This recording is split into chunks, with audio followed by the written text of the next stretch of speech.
Cá Entre Nós, com Nelson Marques. Todas as quintas-feiras, uma entrevista inédita para você. Olá, estamos iniciando mais um Cá Entre Nós.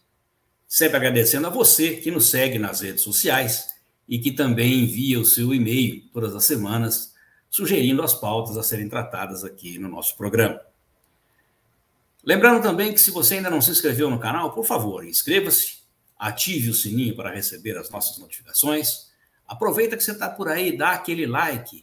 E é claro, se você gostar, divulgue os nossos vídeos nas suas redes sociais e também nos seus grupos de WhatsApp. O assunto a ser abordado no nosso programa hoje vai ser o que mudou na lei trabalhista durante a pandemia. Solta a vinheta!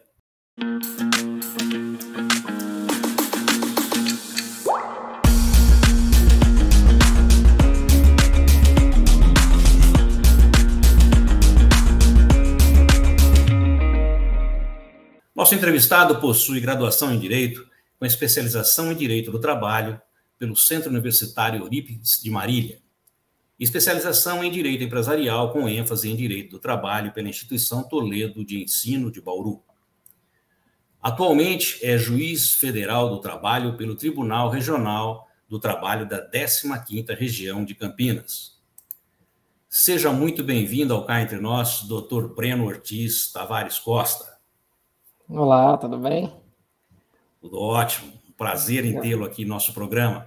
Há tanto tempo a gente queria poder ter feito essa entrevista antes, mas vários atropelos, né, doutor? Nós pudemos concretizar hoje essa nossa, como se diz, essa nossa querência de tê-lo aqui no nosso programa. Eu agradeço o convite, peço desculpa por não ter atendido antes, a correria aí do dia do trabalho, né, a família. Mas é um prazer estar aqui e poder conversar um pouquinho sobre os assuntos que envolvem o direito do trabalho. Ok, doutor. Vamos começar o nosso bate-papo, então, doutor, dizendo o seguinte, que a reforma trabalhista de 2017 fez grandes mudanças nas leis trabalhistas, como o banco de horas, férias e jornada de trabalho. Não diferentemente, o atual governo federal também fez alterações nas leis trabalhistas, que afetaram diretamente as empresas e seus funcionários. Com a pandemia do coronavírus, muitas empresas adotaram um home office para diminuir os riscos de contaminação dos seus colaboradores. Por conta de toda essa situação, algumas MPs também foram criadas para resolver alguns problemas relacionados a essa forma de trabalho que surgiram durante a pandemia. O senhor poderia nos explicar quais foram essas mudanças e como elas se aplicam e se a vigência é permanente ou temporária somente durante a pandemia? Então, primeiro é importante a gente entender que desde 2017, né, com a crise que passou a existir, econômica e do país, o direito material e processual do trabalho começou a passar por profundas mudanças, né? Sempre que a economia não vai bem, o pessoal olha para o direito do trabalho e olha para o processo do trabalho, né? A economia não está indo bem, o pessoal começa a olhar o trabalho e quer colocar a culpa no direito do trabalho. Sempre que tem uma crise, o desemprego aumenta, né? Então aí há um equívoco, talvez é um lobby de grandes empresas, a gente não entende como que surge isso, porque a mídia também propaga isso. Por exemplo, quando você imagina o custo de um empregado, o empregado ele tem um custo alto no Brasil, né? Falando de modo geral, um empregado chega a custar quase outro empregado, né? Mas quando nós analisamos de uma forma crítica isso, né, de forma específica, nós vemos que os direitos trabalhistas correspondem a apenas 30% desse custo. Ou seja, todo o resto são encargos do Estado. Ou seja, esse 30% são os direitos básicos de um empregado, né? Férias, 13º, fundo de garantia, é o que nós falamos que forma um patamar civilizatório mínimo que garante uma dignidade para o empregado. Perfeito. Então, quando o pessoal quer falar de reforma, quer atacar esses 30%, eu não entendo isso. Tem que atacar os outros 70%, né, do custo de um empregado para facilitar a contratação e diminuir o custo para o empregador. Mas em razão de lobbies e que são gerados para tentar, creio eu, favorecer grandes capitais, e aí nós temos o ataque nesses 30%, e nós vemos muitas vezes direitos trabalhistas mínimos serem atacados e diminuídos, e assim o trabalhador vai perdendo força, vai perdendo valores salariais, e isso, creio eu, é ruim para a própria economia, porque quem consome é o trabalhador. Perde o poder de compra, poder aquisitivo, isso, vai cada vez perdendo, então, por isso que eu falo que eu não entendo bem a lógica desse capital que ataca isso, porque pensa em dezembro, todo o comércio fica feliz com o 13º. Verdade. Porque aumenta o consumo, só que ao mesmo tempo, muitos empresários querem o fim do 13º, então você tem que entender que uma coisa é vinculada à outra, o empregado ganhando bem, consome bastante, gera economia, movimenta a economia. Então, quando você começa a atacar os direitos trabalhistas, a médio prazo e longo prazo, você está atacando a economia do país. Então, nunca reflexo é inevitável, né? É inevitável. Então, nunca é a solução. Porém, creio eu, por causa de alguns lobbies específicos, é onde o ataque é feito. Então, desde 2017, em razão de um momento político, começou um ataque muito forte ao direito do trabalho e processo do trabalho. E veio a reforma trabalhista, né, com algumas mudanças importantes e necessárias. Por exemplo, era muito engessado o parcelamento das férias, agora é mais fácil. Então, tem algumas coisas que precisava realmente atualizar. Porém, ela foi feita muito corrida, muito rápida, sem grandes análises. Então, passaram alguns dispositivos absurdos, né? Por exemplo, grávida trabalhar em lugar insalubre, e dentre outros erros assim, evidentes, né? De algo feito na correria, querendo aproveitar o momento político ali que foi criado. Então, aceleraram e correram com a reforma trabalhista, né? Uma reforma do processo civil ficou em estudo por mais de 4, 5 anos, a trabalhista fizeram em poucos meses. Então, é natural que tem vários equívocos na reforma. E com a pandemia, e aí passando por um outro momento, né, com a pandemia, aí o governo se viu obrigado a editar algumas medidas provisórias que buscaram garantir o emprego, buscaram diminuir o impacto para o empregador da perda do movimento econômico, para que fosse possível a manutenção do emprego. Então, vieram diversas medidas provisórias que têm o tempo de vigência nela, né? Então, nós vamos, ao longo da entrevista, falar de algumas, mas só para introduzir o assunto, tem o tempo de vigência nela, algumas viraram lei, outras simplesmente perderam a vigência. Então, aí, o direito específico é só no tempo da vigência, né? Depois, acabou a vigência, aquela situação ela acaba. Volta ao que era normal. Volta ao que era normal.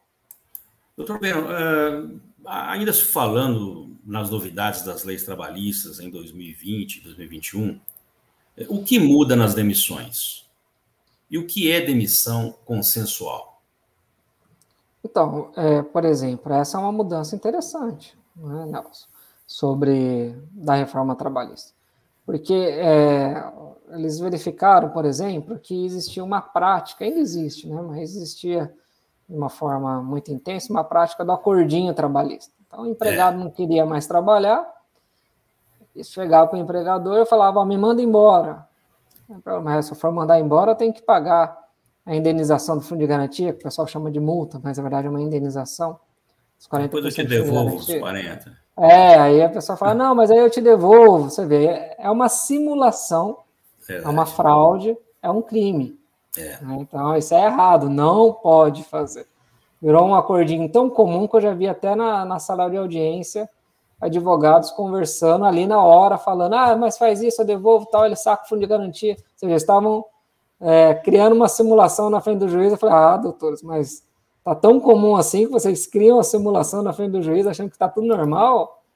Isso está errado, isso é um crime, não pode. Então, o acordinho é errado, você lesa o Estado. Porque se o empregado está pedindo demissão, é porque ele tem um outro emprego em vista, ou é uma situação pessoal em que ele não vai querer mais trabalhar e não precisa mais do do salário, algo está ocorrendo que ele não precisa de seguro-desemprego. Seguro-desemprego é um benefício para ajudar o empregado que foi dispensado sem justa causa e está precisando ter, por um período, uma verba que vai ajudá-lo a procurar uma nova colocação no mercado. Né?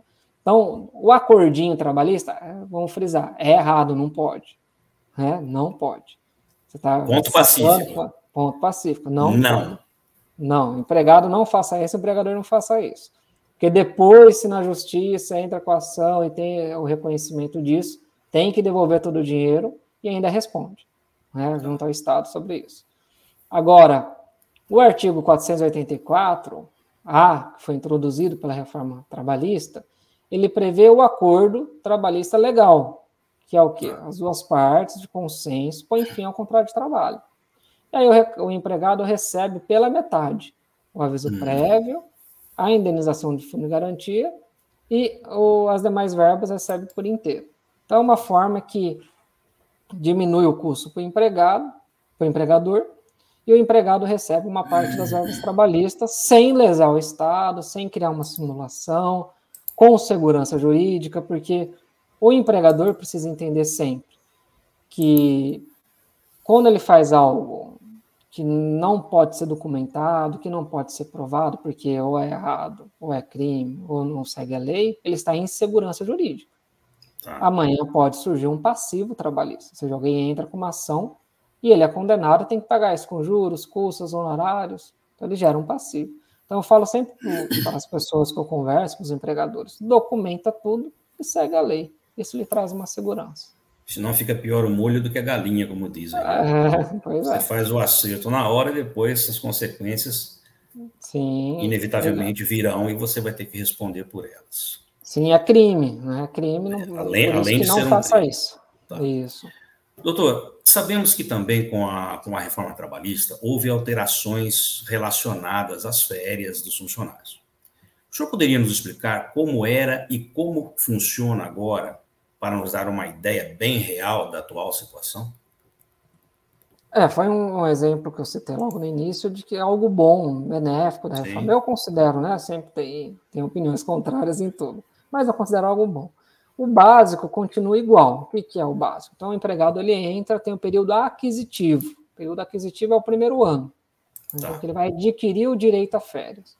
E aí, depois de um ano, ele entra no período concessivo. Ou seja, tem mais um ano para o empregador conceder as férias.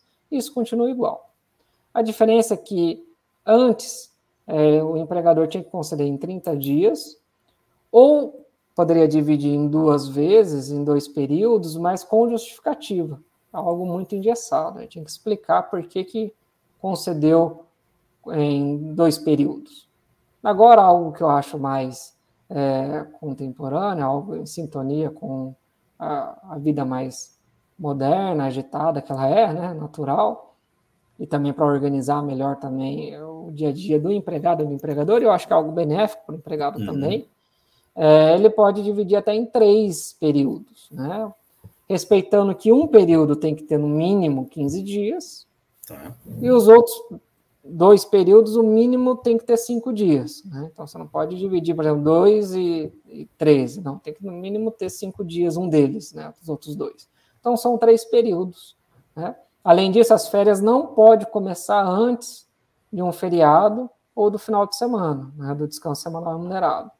Né? Não pode começar antes, tem que começar logo após, para você não prejudicar o empregado. Então, você vê uma mudança, uma modernização da concessão das férias interessante. É importante o trabalhador saber, né, todos os trabalhadores, né, todos os empregados, para poder cobrar o direito de forma correta. Verdade.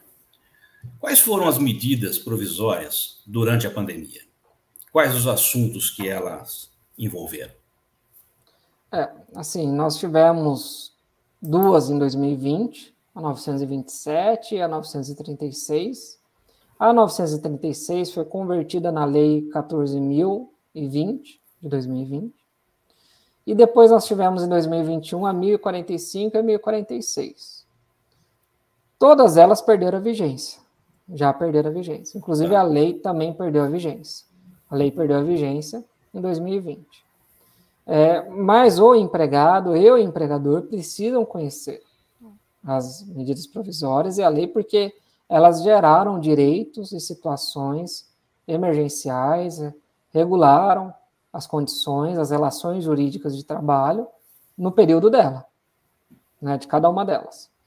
Então, elas trataram de teletrabalho, sobre antecipação de férias, porque as férias, como eu falei, não tem o período aquisitivo e o período concessivo. Por meio das medidas provisórias, foi autorizado a concessão antecipada até das férias, né? Foi determinado, por exemplo, que o terço das férias, quando o empregado sai de férias, ele recebe um terço, o pessoal chama de terço constitucional, que é previsto também na Constituição. Então, tem que pagar um terço, uma verba a mais que o empregado recebe para usufruir de férias. A medida provisória, todas elas, autorizaram o pagamento ao final do ano, né? Foi também antecipado feriados, foi possível antecipar feriados que seriam depois para a empresa parar naquele momento. O recolhimento do fundo de garantia foi suspenso, depois diferido, parcelado. Houve autorização para redução de jornada, suspensão do contrato. Tudo isso estabelecendo uma garantia de emprego, né? Então, são vários pontos que não dá para, nesse momento, eu explicar cada um deles, porque, todos, fica, né? Claro. Porque fica demorado e cansativo. Mas é importante saber que eles existem, porque aí você vai e procura na MP, né, e na lei para aquele caso específico. É importante seguir certinho o que está lá para que não gere esse passivo trabalhista e o empregado também saiba para que possa cobrar do empregador. Isso tudo com um intuito bem diretivo, né, que é a questão da preservação do emprego do funcionário, né, nesses tempos de pandemia, com essas facilitações todas aí. E é importante o empregador conhecer, porque hoje se fala muito do compliance, né? Compliance, sim, que na minha época de advogado era auditoria. Então, auditoria, verdade. Só mudam os nomes, né, doutor? Que agora ficou mais bonitinha, compliance. Mais bonitinho, eu tinha o costume, eu vendia isso para as empresas, de ir até a empresa e mostrar tudo que está certo, tudo que está errado, para ela arrumar. Porque é o que eu falo, para o empregador é muito mais interessante seguir, o compliance é isso, seguir, claro, o as ordenamento. Regras, as normas, né, o ordenamento. E muitas vezes não segue porque não conhece, ou é um equívoco na leitura da lei. Então, o compliance, a auditoria aponta tudo isso, e aí ele consegue seguir e documentar de forma correta, porque amanhã ou depois, uma fiscalização ou uma ação judicial, você tem que provar, não adianta falar, verdade, você tem que provar, tudo é prova, né? Prova que tal coisa ocorreu, você documentou, entreguei o IPI, mas cadê o recibo? Não entregou tem. o IPI. Eu paguei as férias, mas cadê o recibo? Então, tudo tem que provar. Se não provar, né, não adianta. Então, é importante o chamado compliance de hoje e a gente conversar sobre todas essas medidas provisórias e leis para saber que existe e adequar e documentar tudo corretamente. Doutor, e com as mudanças nas leis trabalhistas, na pandemia, podemos dizer que os dois institutos relacionados às relações de emprego mais atingidos foram o salário e a jornada de trabalho? O que você pode me explicar sobre isso?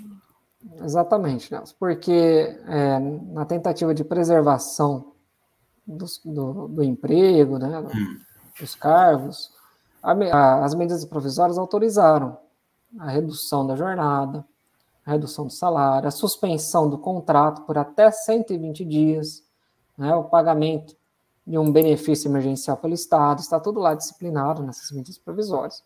É algo que normalmente exige acordo coletivo, é algo normalmente muito engessado, você mexer no salário, mexer na jornada, não é algo fácil. Com as medidas provisórias, visando a preservação do emprego, foi autorizada essa flexibilização da redução da jornada e também da suspensão do contrato e o empregado recebendo o auxílio emergencial. E aí é importante, quando você tem a suspensão do contrato recebendo o auxílio emergencial, não pode trabalhar, para realmente ficar em casa, né? Era na época do auge da pandemia, né? Para evitar a disseminação do vírus.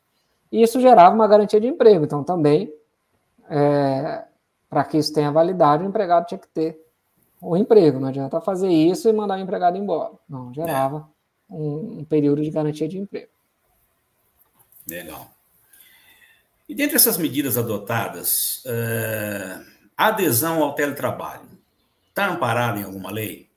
O empregador pode fazer essa alteração de regime na sede da empresa, presencial para o teletrabalho? Então, Nelson, o teletrabalho ele já foi instituído pela reforma trabalhista de 2017. Né? Então, foi o que eu falei de algumas modernizações importantes e necessárias. Apesar de você falar, mas na lei já era possível, mas é legal você discriminar de uma forma mais exata. Então, a reforma trabalhista, ali nos artigos 75A e seguintes da CLT, já instituiu o teletrabalho. Né? Mas pela reforma trabalhista, a mudança para o teletrabalho exigia a concordância das duas partes, a mudança. Então, o empregado está trabalhando na empresa, pela reforma trabalhista, o empregado e o empregador deveriam concordar. Claro que temos que ser realistas, né? Então, por que a gente fala que o empregado é hipossuficiente? Porque salvo os cargos e os empregados de alto escalão que são disputados no mercado, a maioria não é. Então, o empregador chega e fala, vou te colocar em teletrabalho. O empregado fala, não quero. Fala, então tá bom, tá dispensado. Vou contratar outro. Entendeu? Então, a gente tem que saber que essa concordância para o lado concordância pro lado do empregado sempre é um pouquinho, né, mais complicado, porque, em regra, para ele é quase uma adesão. Mas, formalmente, ele tem que aceitar, né, essa mudança pela lei. Tem que ser um mútuo acordo, né? Você ido para o teletrabalho. De outro lado, a lei garantiu ao empregador o direito de retornar para o presencial. Era um direito. Isso tudo falando da reforma trabalhista ainda. Né? O que está na CLT. Então, está em teletrabalho, o empregador não está gostando, não está funcionando, ele quer que volte para o presencial. É um direito do empregador. Aí sim, ele pode determinar que volte para o trabalho presencial. E também ressaltando que no teletrabalho é a obrigação do empregador fornecer todos os meios para que o teletrabalho seja executado, computador, mobiliário e tudo mais. E até ressalva na CLT que tem que ter uma orientação sobre ginástica laboral e tudo mais para que não desenvolva doença do trabalho. Às vezes o empregador manda o empregado para o teletrabalho, não fornece nada disso e em poucos meses ele está lá com malária, algum problema, alguma doença e vai gerar dor de cabeça para o empregado e para o empregador. Mas a medida provisória, ela estabeleceu que era um direito do empregador fixar o teletrabalho, ou seja, ele tirou o mútuo acordo. Então, o empregador pôde determinar o teletrabalho. O que na prática já ocorre, como eu falei, né, com a grande maioria dos empregados. Mas a medida provisória estabeleceu que era direito do empregador. Doutor Breno, qual a diferença entre teletrabalho e home office? Olha, é muito difícil diferenciar os dois. Né? É algo muito parecido. O que a gente pode tentar, de uma forma didática, é que assim, home office é aquele que é feito, né? Home office, em inglês, né? Trabalho em casa. Né? O seu trabalho, o seu escritório é na sua casa. Né? Então, o home office é feito em casa.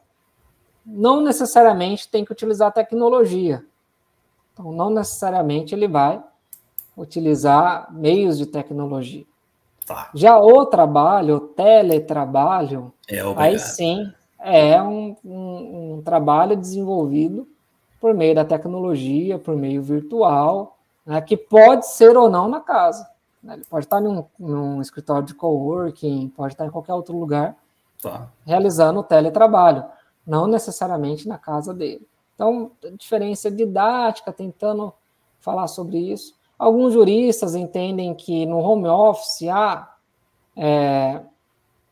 um certo controle da jornada e no teletrabalho não haveria, mas eu acho isso daí muito frágil, porque pode ter o controle ou pode não ter, independente disso. Você tem que analisar, no caso concreto mesmo, se a empresa está fiscalizando a jornada, por exemplo, por meio de um login, log-off, por meio de câmera que fica ligada, tem empresa que coloca a câmera que filma ele na estação de trabalho montada, porque A exceção para o pagamento de hora extra é a possibilidade ou não da empresa controlar a jornada.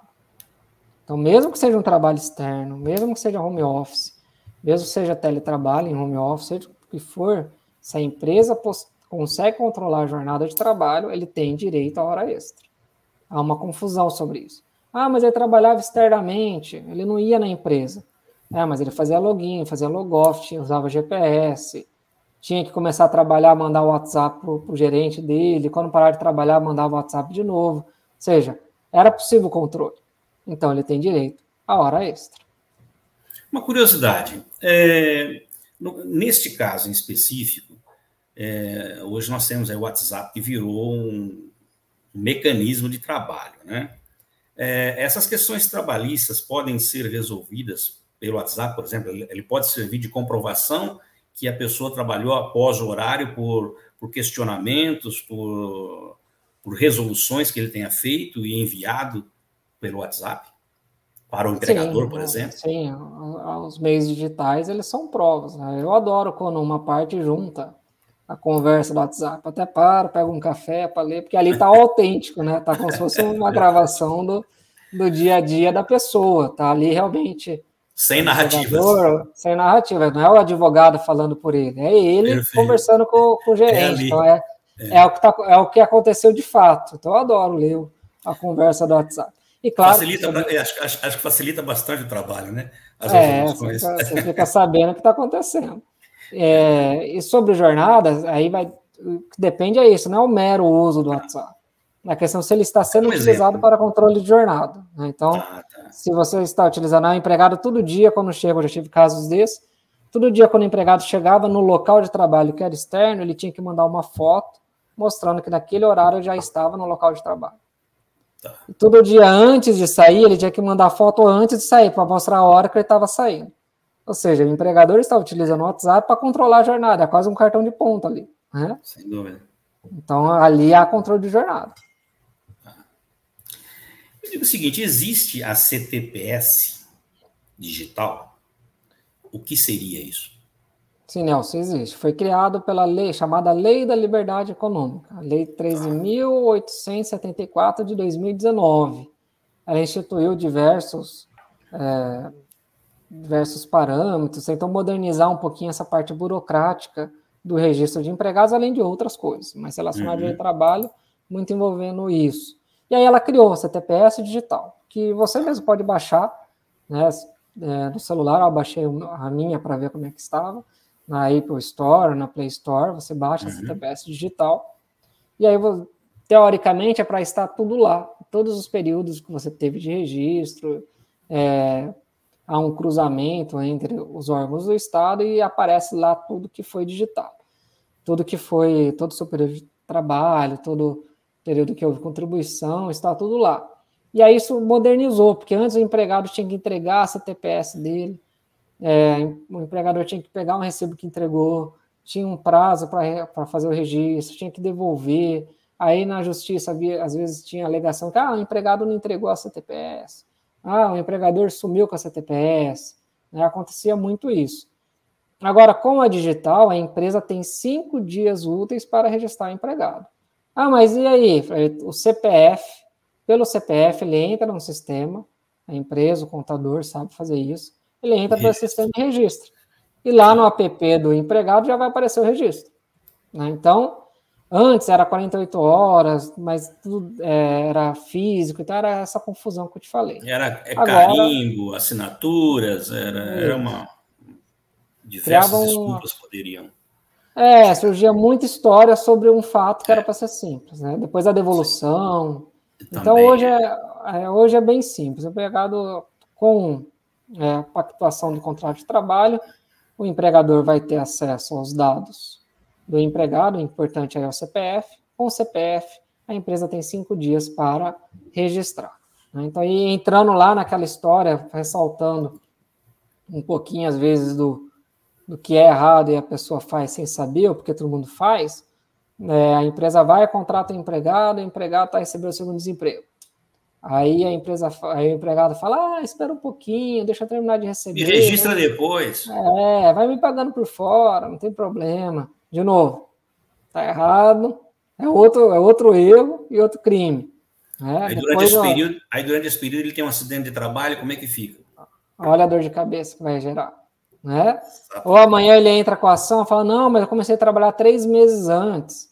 Aí vai ser reconhecido isso, ele vai ter que devolver o dinheiro e os dois vão ter que responder pelo crime, porque lesou o Estado. Né? Lesou o Estado, sem dúvida. Então, tem que lembrar. Então, começou a trabalhar, registra, utiliza agora a facilidade que é a CTPS digital, registra tudo. Hoje, o contador faz tudo de forma eletrônica, envia a RAIS, envia toda a documentação, e já tudo isso fica tudo ali constando de uma forma muito mais fácil.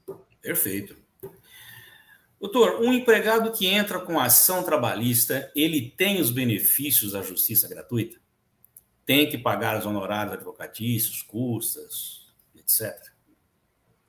É assim, foi fixado que, pela reforma trabalhista, foi fixado que os empregados que ganham menos de 40% do teto do INSS, ou seja, que ganham menos de R$ 2.500, mais ou menos, tá? Estou arredondando para facilitar, tem uns quebradinhos aí. O empregado que ganha menos que isso, ele tem direito à justiça gratuita. Isso foi para tentar, em um primeiro momento, eles tentaram limitar o abuso do direito de ação, é a alegação deles. Né? Eles alegam, todos nós temos o direito de ação, mas quem criou a lei alega que havia um abuso do direito de ação. Ou seja, o empregado entrava por qualquer coisa e pedia tudo, às vezes até o que recebeu, para tentar a sorte do empregador conseguir provar ou não. E às vezes o advogado criava teses, mesmo que com segurança jurídica, para tentar aumentar o ganho, sem uma análise mais crítica do direito e das provas. Né? Isso o mau advogado, né? O bom advogado, e eu advoguei por um tempo e aprendi com o tio Emanuel, né, como ser um bom advogado. O bom advogado é o primeiro juiz da causa. Então, quando chega o cliente e fala, aconteceu isso, isso, isso, isso. Você tem prova? Isso de fato ocorreu? Vamos pedir o que é de direito, né? E pode provar ou não.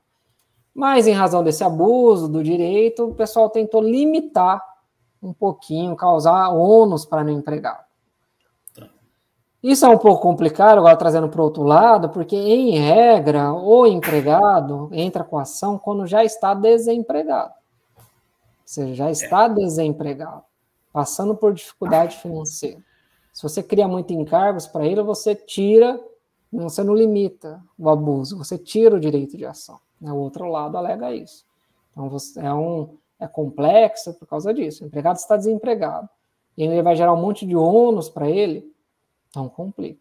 Por isso que tem que ter aí um meio termo, né? Tem que chegar numa análise racional e razoável do que se faz. Perfeito. Então, a lei ela instituiu que quem ganha menos de, hoje, cerca de 2.500, tem direito à justiça gratuita. Então, o empregado, aí vem uma pegadinha, o empregado ganhava 5 mil por mês, é mandado embora e entra com a ação. Ele tem justiça gratuita? Tem, porque ele ganhava 5 mil. Hoje ele não ganha nada. Hoje ele está desempregado. Hoje ele ganha 0. Então, ele tem direito à justiça gratuita. Então, a justiça gratuita é quando ele ganha até 2.500, menos que R$2.500 e empregado. Porque ele está ganhando 2.500. Então, o empregado vai entrar com a ação hoje. Esse empregado que ganha 5 mil, ele vai entrar com a ação hoje. Para o juiz que aplica o artigo, tem juiz que entende que se limita, faz uma interpretação constitucional e tudo mais, mas a maioria aplica. Ele não tem direito, porque ele ganha acima de 2.500. Para o juiz, quando ele for mandado embora, ele não está ganhando nada, então ele tem direito a justiça gratuita. Porém, dentro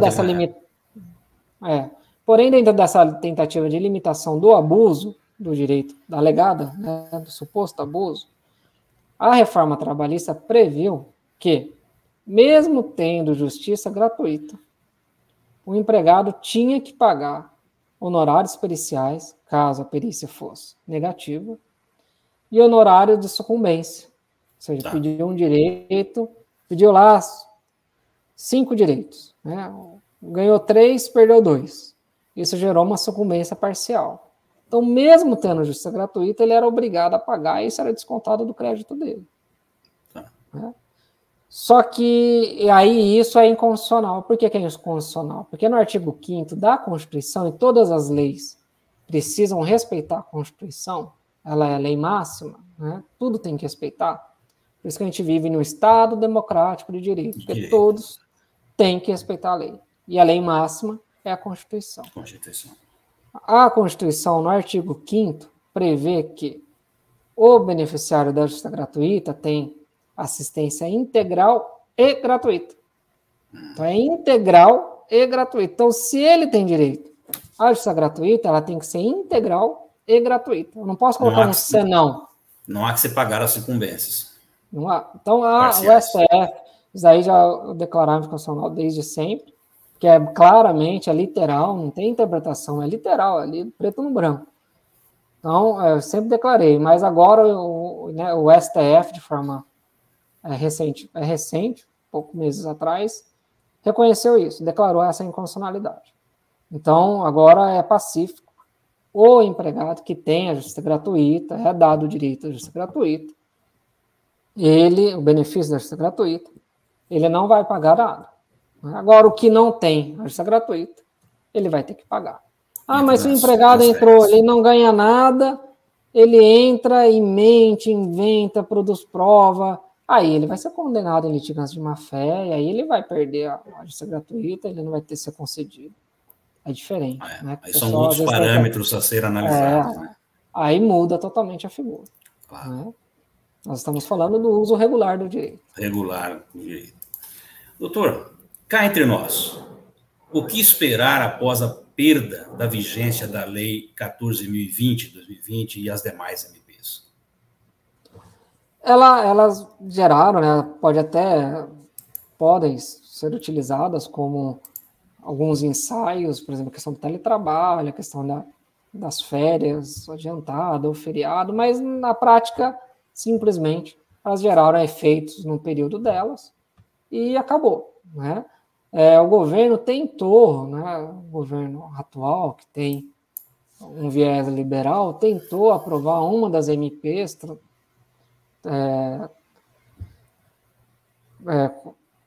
transformar uma das MPs em lei e aí fazer uma nova mini reforma trabalhista, passando um monte de artigo de novo na correria, só que pelo menos dessa vez não passou, porque não pode ser feita assim, né? Ninguém nega que tem que ser feita modernização. Mas com critérios, né? Tem que ser feita análise, você tem que chamar para a mesa, e aí o Brasil falta evoluir nisso, tem que chamar para a mesa os 2, 3, 4 lados, né? Tem que chamar o pessoal, os vários lados, analisar e procurar o bom senso e o caminho correto para os dois, e não sempre só um lado ou outro lado, né?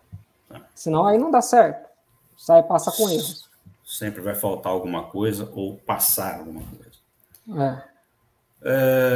Doutor, além de juiz de trabalho, o senhor também se dedica ao projeto Semear, considerado um dos mais inovadores programas de atendimento social.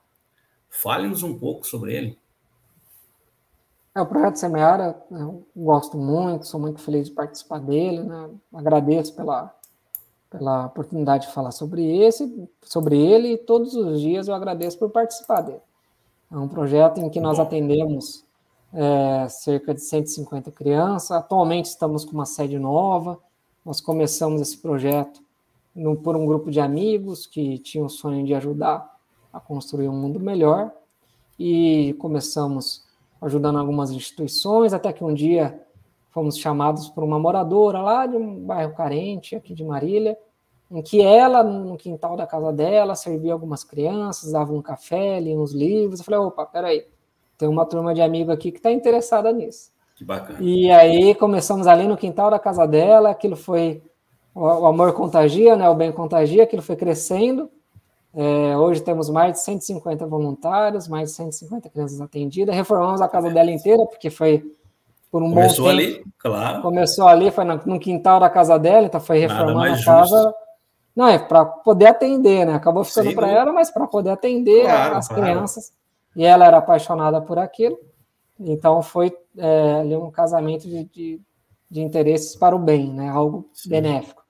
E com o crescimento nós conseguimos a ajuda de empresários e pessoas e também, novamente, um casamento de muitas pessoas querendo ajudar, e conseguimos construir a nossa sede atual, que ficou muito bonita, muito moderna, algo que nós sempre idealizamos e percebemos que quando nós idealizamos e buscamos se torna possível, é que nós sempre pensamos assim, vamos fazer o melhor, como se fosse para o nosso filho, né, nossos filhos. Então, eu quero fazer, eu não vou dar sempre o pior, o mais barato. Não, claro que não vai rasgar dinheiro, mas sempre procurar um bom custo-benefício e algo de qualidade. E acreditamos que, tratando a criança em situação de vulnerabilidade, dessa forma, nós damos para ela dignidade e autoestima. E aí, naturalmente, ela desenvolve perspectivas de sonhos de vida, perspectivas de vida, o que naturalmente afasta de criminalidade e droga, né? Então, nós temos lá, por exemplo, treino de jiu-jitsu. Tá. Então, a criança faz jiu-jitsu. Isso começou lá em 2016, 2015. Então, o treino de jiu-jitsu, né? Então, por exemplo, hoje o professor é uma criança formada pela ONG. Olha só que beleza. Que já foi treinar e faz parte da associação de um treinador muito famoso que chama Damião Maia. Ele já veio até na ONG conhecer, já foi treinar com ele. Então você chega, por exemplo, para ele, quando ele era ainda aluno e falava de drogas ou coisa do tipo, ele ficava até bravo, porque ele se vê como atleta, né? Como alguém que com perspectivas disso, sonhando com isso. Hoje faz educação física e se tornou um dos educadores da ONG Semear. Nós temos adolescentes fazendo. Então nós sempre acreditamos nisso, desenvolver um projeto em que trata as crianças com muita dignidade, fazendo o melhor, com muita transparência. Nós temos prestação de conta online, sem ligações a grupos políticos, de uma forma laica, ou seja, não ensina religião, respeitamos, então não aceita religião, não, ao contrário, aceitamos todas. Né? Acreditamos na espiritualização, mas cada um com a sua. Temos lá evangélico, católico, espírita, então, independente da religião, todas são aceitas, desde que aceite trabalhar para o bem. Né? Claro. Isso. Doutor, nosso muito obrigado por sua participação aqui no nosso programa. Tenho a certeza que os seus esclarecimentos foi de grande valia para todos nós e para as pessoas que também nos assistem. Agora, como eu sempre faço, eu vou deixar o nosso espaço aqui do programa para que o senhor deixe os seus contatos e também deixe uma mensagem aí para os nossos seguidores. Tá certo, eu agradeço pelo convite, foi um prazer participar da conversa, falar um pouquinho, esclarecer um pouquinho sobre o direito do trabalho, sobre o processo de trabalho, falar um pouquinho da ONG Semear, foi muito gratificante, agradeço. As minhas redes sociais, você já divulgou, é o meu nome, né? Então, quem quiser me seguir, a gente conversar, estarei lá. Eu sempre gosto de falar sobre isso, que nós devemos lutar para construir um mundo melhor, né? Isso dentro de casa e também na sociedade que estamos inseridos. Por isso que eu gosto muito da frase do Chico Xavier, que diz: a vida é construída nos sonhos e concretizada no amor. Penso que ela resume tudo isso. Muito bonito. Ok. Bom, pessoal, hoje conversei aqui com o Dr. Breno Ortiz Tavares Costa. Na semana que vem nós estaremos de volta com mais uma entrevista, sempre contando com a participação de vocês através das nossas redes sociais e também contando com os seus e-mails, sempre nos sugerindo os temas a serem tratados aqui semanalmente.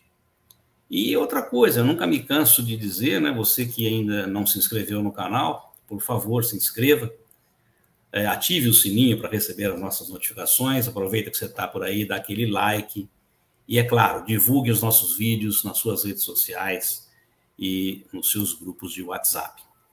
Doutor Breno, mais uma vez, muito obrigado por sua presença aqui no Cá Entre Nós. Nós nos sentimos honrados com tanto conhecimento e que o senhor pôde passar para a gente aí. Eu que agradeço. A todos que ficaram conosco até agora, nosso muito obrigado pelo carinho da audiência e até a semana que vem, se Deus quiser. Solta a vinheta.